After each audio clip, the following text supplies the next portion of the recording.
Uncommon causes of limb ischemia, children and adulthood. Limb ischemia, particularly among uncommon causes, can present significant clinical challenge. Ischemia refer to insufficient blood flow to tissue, leading to oxygen deprivation and the potential tissue damage or necrosis. The management of ischemia differ depending on the underlying causes, age group, and the clinical presentation. Uncommon causes of limb ischemia: arterial thrombosis from the hypercoagulable state in children, rare in children, but can be associated with genetic condition like protein S, protein C deficiency, antiphospholipid syndrome, or sickle cell disease. This is a picture of acute ischemia treated by amputation of toes. In adult hypercoagulable condition, antiphospholipid syndrome, factor VLDN mutation, or use of oral contraceptive. Trauma-related ischemia, children and adult, blunt or penetrating trauma can cause arterial or venous injury, leading to ischemia. This is iatrogenic ischemia due to a wrong injection in the artery. Vasculitis. Vasculitis is the most common cause in ischemia in children. Condition like Kawasaki disease or Henle-Cholin-Berbera can result in vasculitis that affect the arteries, leading to ischemia.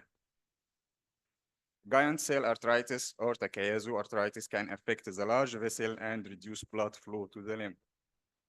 This is a picture of ischemia. Embolic event, children and adult, cardiac emboli from the arrhythmia, valvular disease, or congenital heart defect, or fat embolism from trauma or surgery. This is a picture of embolic gangrene. Arteriovenous fistula in children can occur due to congenital malformation or iatrogenic causes, post-surgical. In adult, often secondary to trauma or procedure like dialysis fistula. This is ischemia due to arteriovenous malformation. Berger's disease, thromboangiitis obliterans, children, very rare in children, but may be associated with smoking or other environmental factors. Adult, common in smokers, especially young males. The picture of Berger's disease by gangrene of the fingers, treated by amputation. Raynaud's disease, children and adults, infrequently cause ischemia, but severe cases secondary to systemic sclerosis or lupus can lead to limb ischemia. Popliteal entrapment syndrome can lead to ischemia in the lower limb. Cervical rib can lead to ischemia in the upper limb due to compression on the neurovascular bundle. Management approaches: initial assessment, history, and physical examination. Identify risk factor: smoking, diabetes, family history of vascular disease, trauma. Assessing the limb viability. Ischemic limbs are at risk for necrosis or rapid intervention is critical. Doppler ultrasound, CT angiography, or MRI angiography may be used to assess the vascular supply. Symptomatic control: first of all, pain management by IV analgesia, opioid or non-opioid option as needed. Anticoagulation for arterial thrombosis. Low molecular weight heparin or unfractionated heparin may be used in preparation for surgery or catheter-directed thrombolysis. Revascularization, this may be the most critical intervention, depending on the cause. Surgical thrombectomy, catheter-directed thrombolysis, or bypass surgery may be necessary. A specific treatment based on etiology: hypercoagulable state, first of all, thrombosis, anticoagulation therapy in children and adults. The use of anticoagulant, heparin or warfarin, can be prevent further clot formation. Thrombolysis, pharmacological agent, TPA may be used to dissolve the clot. Specific treatment based on etiology: management of underlying conditions, addressing the underlying hypercoagulable state, treating lupus, managing the antiphospholipid syndrome is the key to prevent recurrence. Trauma-related ischemia: surgical repair of arterial or venous injuries is essential. External vascular support, balloon angioplasty or stenting, if arterial injury impartial and repair is not possible. This is ischemia treated by surgical repair. Don't forget heparin infusion and embolectomy and completion angiography. Vasculitis, treated by immunosuppressive therapy. Children and adult, corticosteroid, methotrexate, or biological like tissue necrosis factor antibodies may be used for underlying vasculitis. Vasculitis plasma exchange or intravenous immunoglobulin in cases of severe vasculitis such as Kawasaki disease.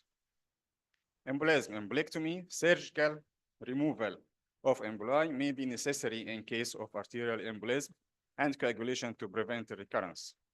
Arteriovenous fistula, surgical correction, if it is congenital correction, it is usually the goal. Endovascular intervention in adult, particularly if it is acquired, or iatrogenic embolization or stenting may be appropriate. Berger disease, smoking cessation is the most important aspect of management in adult, as a continuous smoking will worsen the disease progression. Prostacyclin or vasodilator can be used to manage symptoms and prevent limb loss. Popliteal artery entrapment, surgical intervention, decompression of popliteal artery is often required to restore blood flow and prevent long-term damage. Cervical rape treated by surgical resection of cervical rape may be required if vascular compression is significant. Long-term management, post-revascularization care, antiplatelet therapy, low-dose aspirin, or clopidogrel to reduce the risk of recurrence, monitoring of stenosis, regular follow-up imaging, duplex ultrasound may be necessary to assess for re-narrowing of the arteries. Lifestyle modification, smoking cessation, regular exercise, and a healthy diet are fundamental in preventing further ischemic events, especially for conditions like Berger's disease or hypercoagulable state. Management of underlying condition, for conditions like vasculitis, lupus, or sickle cell disease, controlling the underlying disease is crucial to preventing recurrence of limb ischemia. Conclusion, the management of limb ischemia depends largely on the cause, the patient age, and the degree of ischemia. In rare cases, early identification, rapid intervention, and comprehensive treatment approaches that include both medical and surgical options can significantly improve outcome. Thank you.